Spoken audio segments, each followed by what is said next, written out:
Un matin, Miffy était tout agitée. Papy et Mamina Pompon venaient lui rendre visite. Cela voulait toujours dire une surprise à la clé. Papy portait d'ailleurs un gros paquet.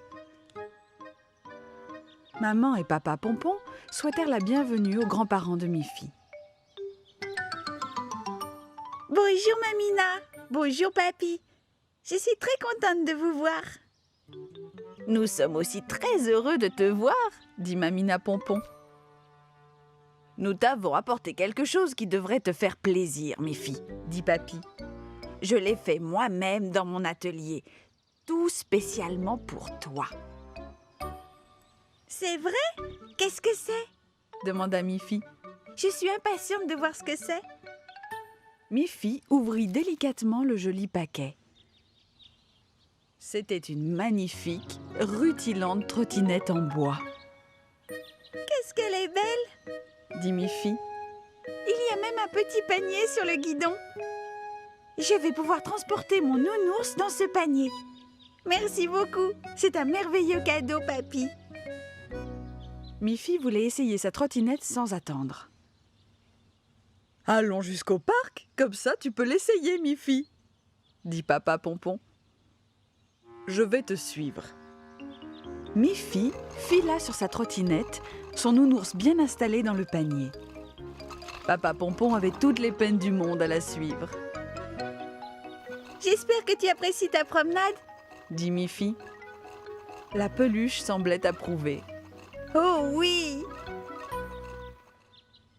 Miffy et son papa arrivèrent enfin au parc. Mélanie, l'amie de Miffy, était là, en train de se balancer. Bonjour Mélanie, dit Miffy. Bonjour Miffy. Quelle belle trottinette tu as, Miffy, dit Mélanie. C'est mon papy qui l'a faite tout seul dans son atelier, dit Miffy. Tu voudrais l'essayer? Oh oui, Miffy, merci beaucoup, dit Mélanie. Mais tout d'abord, tu dois demander à mon nounours où il veut aller. Je crois qu'il aimerait bien se promener tout autour du parc. D'accord, dit Mélanie.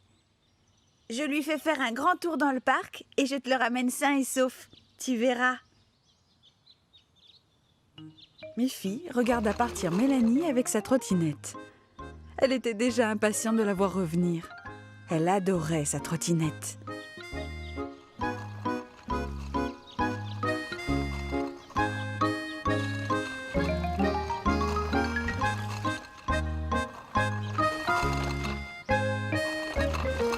À son retour, Mélanie dit: C'est une très belle trottinette, Miffy. Je vais demander à mon père de m'en faire une aussi. Et on pourra se balader ensemble. Ça serait formidable, dit Miffy.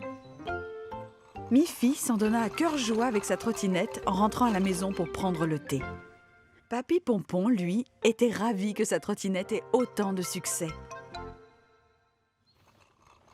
Lors d'une nouvelle promenade au parc, Mélanie arriva avec sa propre trottinette toute neuve.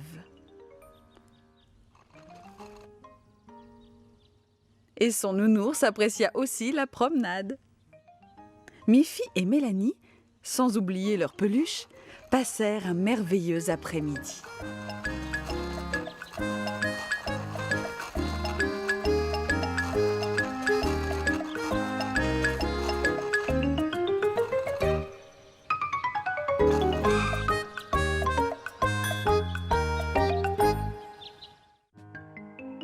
Un jour, Colette invita Miffy chez elle pour un goûter thé et biscuits. Miffy demanda à sa maman si elle pouvait y aller. « Bien sûr que tu peux y aller, Miffy, » dit maman Pompon. « Sois seulement très prudente avec ta trottinette. Il fait froid dehors. Et le sol peut devenir glissant si la neige se met à tomber. » « Je serai très prudente, maman, » dit Miffy. « Je te promets de te rapporter des biscuits de Colette. » Miffy se lança sur sa trottinette vers la maison de Colette. Elle atteignit la maison de Colette sans encombre. Colette avait préparé de délicieux biscuits et du thé. Miffy et Colette passèrent un agréable moment ensemble.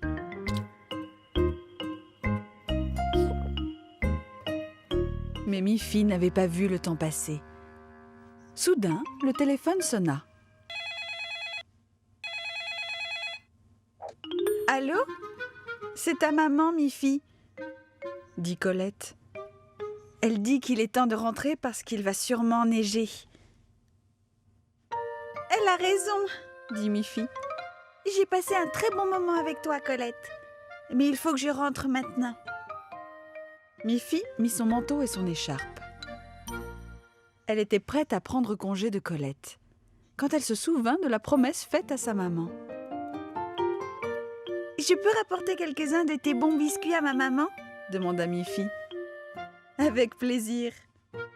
Colette mit quelques biscuits dans un petit sac en papier et le plaça dans le panier de la trottinette de Miffy.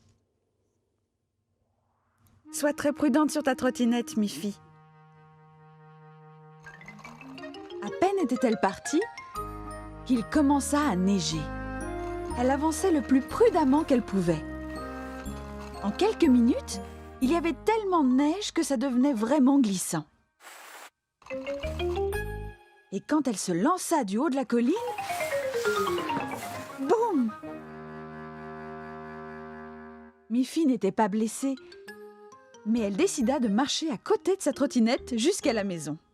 Derrière sa fenêtre, maman Pompon commençait à s'inquiéter. « J'espère qu'il ne lui est rien arrivé », pensa-t-elle. Elle aperçut enfin Miffy. Quel soulagement! Elle ouvrit très vite la porte. « Tu vas bien, Miffy ?» dit sa maman. « Je suis très contente que tu sois revenue en marchant. » Au début, j'étais sur la trottinette, dit Miffy. mais à un moment, j'ai dérapé et je suis tombée dans la neige. Alors j'ai décidé de rentrer en marchant et je me suis pas fait mal du tout. Oh, j'ai t'ai apporté quelques délicieux biscuits de Colette. Miffy regarda à l'intérieur du sac. Mais où sont passés les biscuits? Oh non! Dit Miffy. Quand je suis tombée, tous les biscuits ont été écrasés. Maintenant, il n'y a plus que des miettes dans le sac. À cet instant, papa Pompon arriva. « Bonjour tout le monde !» dit-il. « Vous avez vu? La neige est poudreuse à souhait. C'est le moment idéal pour faire de belles descentes en luge. »« Oh non !» dit maman Pompon. « Il fait beaucoup trop froid pour moi. Je préfère la bonne chaleur de ma cuisine. J'en profiterai pour vous préparer une fournée de vos biscuits préférés. » Ils rirent de bon cœur tous les trois. Et tandis que maman Pompon était occupée à ses fourneaux, Miffy apprécia beaucoup sa balade en luge.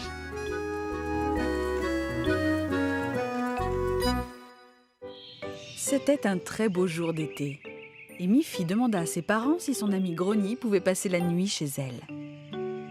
« Bien sûr !» dit sa maman. « Et il fait suffisamment chaud pour que vous puissiez dormir sous la tente dans le jardin. » Merci! Ce sera très amusant, dit Miffy toute contente. Papa Pompon proposa à Miffy d'aller chercher ensemble son amie Grogny chez Colette. Et les voilà partis dans la belle voiture bleue. Direction la maison de Colette. « Bonjour Colette !» dit Papa Pompon. Miffy voudrait inviter Grogny à passer la nuit chez elle. Elle peut prendre ses affaires et nous l'emmenons à la maison. Ils reprirent le chemin du retour. Nos deux petites amies étaient très impatientes de dormir sous une tente. Quand elles arrivèrent chez Miffy, maman Pompon avait déjà monté la tente. « Ce sera très amusant, tu verras, Grogny, » dit Miffy. « J'espère que tu n'auras pas peur dans le noir. »« Je n'aurai pas peur du tout si tu es avec moi, Miffy, » dit Grogny. Les deux petites amies se blottirent dans leur sac de couchage sous la tente obscure.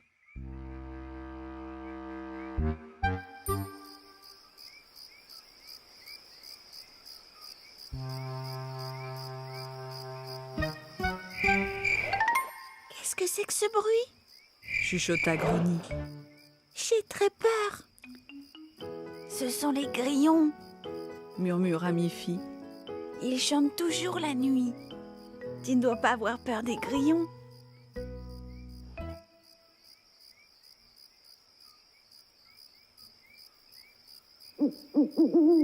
Et ça, c'est quoi? Chuchota Grogny prise de frayeur. Ce n'est qu'un hibou qui s'installe dans les arbres la nuit. Murmura Mi-Fi. Tu ne dois pas avoir peur non plus d'un hibou. Grogny avait peur. Et elle dit: On ne pourrait pas déménager la tente chez Colette demain? Là-bas, j'ai l'habitude des bruits de son jardin. Les deux petites amies se blottirent davantage l'une contre l'autre et finalement s'endormirent. Elles s'éveillèrent au lever du soleil. Et maman Pompon leur apporta le petit déjeuner. « Avez-vous bien dormi toutes les deux ?» demanda maman Pompon. Grogny a eu très peur des bruits qu'elle entendait, maman. Est-ce qu'on peut déménager la tente chez Colette ce soir? À la nuit tombante, papa Pompon replia la tente. Et ils s'en allèrent chez Colette. « Peut-on installer la tente dans ton jardin pour cette nuit ?» demanda papa Pompon. « Grogny pense qu'elle sera plus à l'aise en dormant dans ton jardin. Mi-Fi est une brave petite fille. Je suis sûre qu'elle n'aura pas peur. » « Mais naturellement, » dit Colette. Plus tard, ce soir-là, nos deux amies s'enfermèrent dans leur tente près de la maison de Colette. Grogny étant chez elle, elle s'endormit immédiatement. Mais pas Mi-Fi. Elle entendait des bruits bizarres. « Oh non !» chuchota Mi-Fi angoissée. « Maintenant, c'est moi qui ai peur. D'où vient ce bruit? Réveille-toi, Grogny.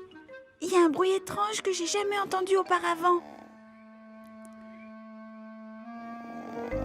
Grogny se mit à rire. Ce n'est que ma tante Colette. Elle ronfle. J'entends ça tous les soirs. Alors toutes les deux se mirent à rire. Un vrai fou rire, qui ne s'arrêta que lorsqu'elles s'endormirent. La maîtresse d'école de Mi-Fi était une très gentille personne. Et tous les enfants l'aimaient beaucoup. Quand ils apprirent que c'était bientôt son anniversaire, ils se mirent à réfléchir sur ce qu'ils pouvaient lui offrir. Mi-Fi et ses camarades en parlèrent dans la cour de récréation. « Si on lui cousait une nouvelle robe ?» suggéra Agathe. « Quoi? C'est beaucoup trop difficile à faire, » dit Guillemette. « On ne connaît pas sa taille. » Que diriez-vous de lui offrir une grande boîte de friandises? J'aime bien les bonbons, moi, dit Mélanie. Je crois qu'elle aimerait mieux une énorme crème glacée, dit Agathe. De la nourriture, c'est une bonne idée, dit Mi-Fi. Je crois que notre maîtresse aime bien les bons petits plats. Et si on transformait notre classe en restaurant seulement pour elle? Oh oui, dit Mélanie. Quelques-unes d'entre nous pourraient faire la cuisine et les autres seraient les serveuses. Et quels plats devrons-nous cuisiner? demanda Guillemette. Que diriez-vous d'une bonne soupe de carottes? dit Mi-Fi. Ma maman m'aiderait sûrement à faire une bonne soupe de carottes. Elles se mirent très vite d'accord sur ce que chacune devait faire. Mi-Fi et sa maman furent très occupées à couper les carottes et les faire mijoter. Elles firent une grande marmite de délicieuse soupe de carottes. Les autres petites filles cousirent les tabliers et les toques des cuisinières. Elles décorèrent la vaisselle de table. Elles composèrent le menu du restaurant et le colorièrent. Elles voulaient que le bureau de la maîtresse ressemble à une vraie table de restaurant.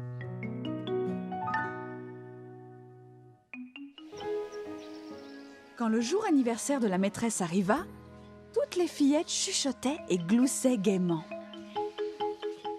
Leur maîtresse se demanda ce qui se passait dans sa classe. Alors, toutes ensemble, les petites filles chantèrent. Joyeux anniversaire, joyeux anniversaire, joyeux anniversaire, maîtresse, joyeux anniversaire. Ce fut une très grande surprise pour la maîtresse. Que c'est gentil à vous toutes de vous en être souvenues, dit-elle. Elle était vraiment très heureuse. Nous avons une autre surprise pour vous, Dit Mélanie. C'est vrai. Nous allons vous offrir un dîner d'anniversaire comme au restaurant, ici même, dans notre classe. Dit Mi-Fi. Elles mirent une belle nappe blanche sur le bureau de la maîtresse. Un bougeoir, une carte du menu et aussi de la vaisselle décorée.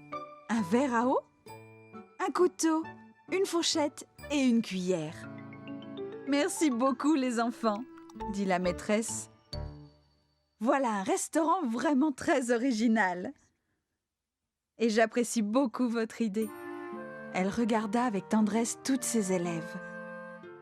Mais elle se sentit un peu triste de voir toutes ces petites filles se tenir debout, la regardant manger. Alors elle dit : « Je crois que je serais encore beaucoup plus heureuse si les cuisinières et les serveuses se joignaient à moi.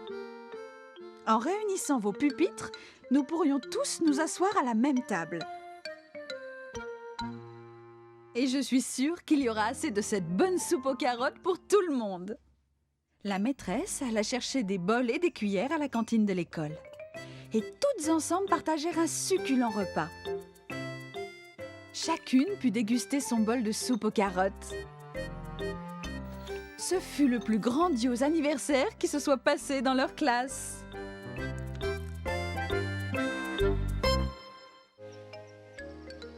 À l'école de Mi-Fi, les enfants apprenaient ce qu'était la nature. La maîtresse leur dit : « La nature, ce sont de grandes choses comme les arbres ou les montagnes.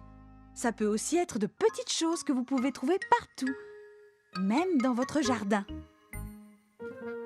Demain, chacun de vous devra apporter en classe quelque chose de la nature. » Les enfants étaient tout émoustillés et commencèrent à s'interroger sur ce qu'ils allaient pouvoir trouver. Quand Mi-Fi arriva chez elle, Papa Pompon était dans le jardin.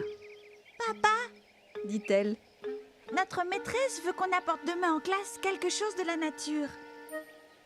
Qu'est-ce que tu penses que je peux apporter ? » Eh bien, Mi-Fi, regarde un peu autour de toi. Ici même, dans notre jardin, la nature est partout autour de nous. Alors Mi-Fi regarda. Elle vit une éclatante pomme rouge. Elle vit des oiseaux volant dans le ciel.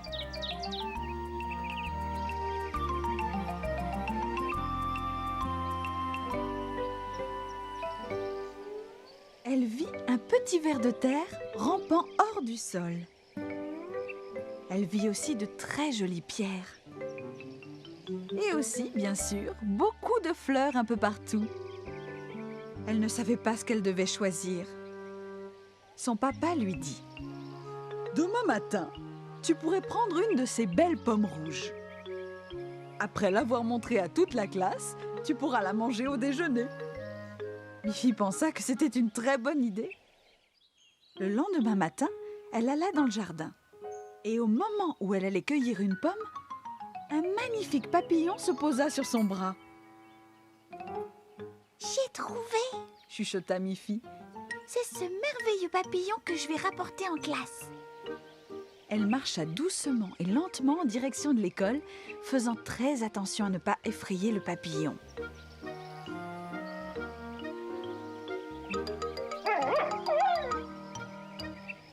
Salut Snuffy, Murmura Mi-Fi. tu peux marcher à côté de moi, mais tu dois rester très calme. Snuffy remua joyeusement la queue et aboya un petit peu. Mais alors, le papillon s'envola. Mi-Fi était très triste.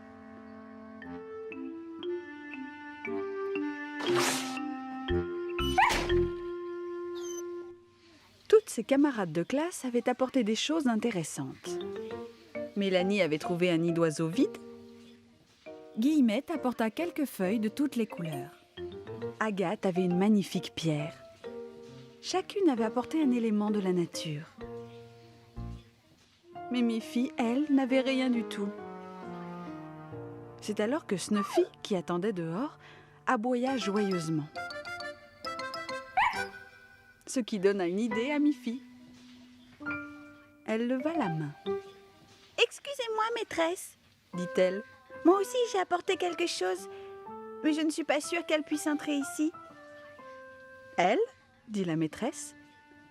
As-tu une amie qui attend dehors? Oh oui, dit Miffy. c'est ma meilleure amie, Snuffy. Est-ce qu'un chien fait aussi partie de la nature? Toutes ses camarades se mirent à rire, et sa maîtresse aussi. Mais bien sûr, Miffy, dit-elle, tu as raison. Snuffy est un adorable petit chien, et c'est même un élément important de la nature. Va vite la chercher.